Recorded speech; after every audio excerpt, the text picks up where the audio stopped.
একজন তাই বলছেন আতাইতুল মদিনা, আমিও মদিনা আসলাম। ফাসআলতুল্লাহ, আল্লাহর কাছে দোয়া করলাম মদিনা মসজিদ নববীতে আইয়ুসির আলী জালিসান, আল্লাহ যেন আমার জন্য নেক সঙ্গী সহজ করে দেন।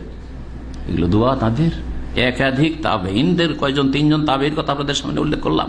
জি, ফায়াসসার আলী আবু হুরায়রা, আল্লাহ আমার জন্য আবু হুরায়রাকে সহজ করে দিলেন। আবু হুরায়রাকে পেয়ে গেলাম, ওস্তাদ হিসাবে পেয়ে গেলাম, সঙ্গী হিসেবে পেয়ে গেলাম।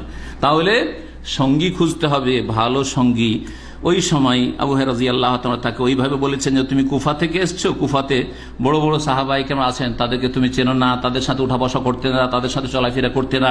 তাহলে বোঝাচ্ছে একজন মানুষ সম্পর্কে তার ব্যাকগ্রাউন্ড জানার জন্য এইরকম বলা যেতে পারে যে তুমি ঠিক আছে, তুমি বাংলাদেশে ছিলে, তো ওখানে কোন কোন আলেমের সাথে তোমার সম্পর্ক ছিল, বা অমুক দেশে ছিলে, ওখানে কার সাথে তোমার যোগাযোগ ছিল, কাউকে চেনো কি না। এর মাধ্যমে বুঝতে পারবেন যে ওর ব্যাকগ্রাউন্ডটা কি আছে। জি হ্যাঁ, কোরআন সুন্নাহ ভিত্তিক আসলে আগে থেকে এলম আছে কিনা, অথবা সংশোধন করলে আসলে এখন সেখানে গিয়ে কার সাথে যোগাযোগ আছে, এর মাধ্যমেও বোঝা যাবে। এইখানে করে সৌদি আরবে এসে অনেকে তৌহিদ করে, সুবিধাবাদীরা, এটা সুবিধাবাদীদের তৌহিদ।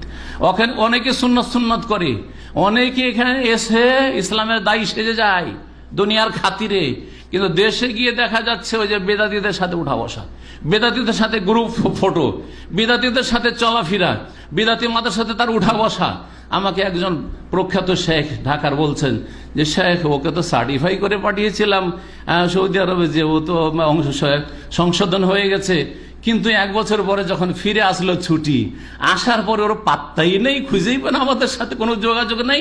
দেখি ওই যেখান থেকে লেখাপড়া করেছে ওই বিদাতি মহল থেকে, ওখানে গিয়েও হাজির হোক। হ্যাঁ, তার উঠা বসা চলাফেরা ওইখানে।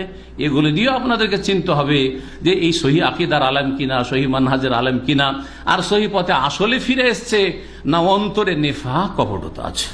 আল্লাহ যেন বুঝার তৌফিক দান করেন এবং আমাদের সকলকে ইসলাহ করার তৌফিক দান করেন।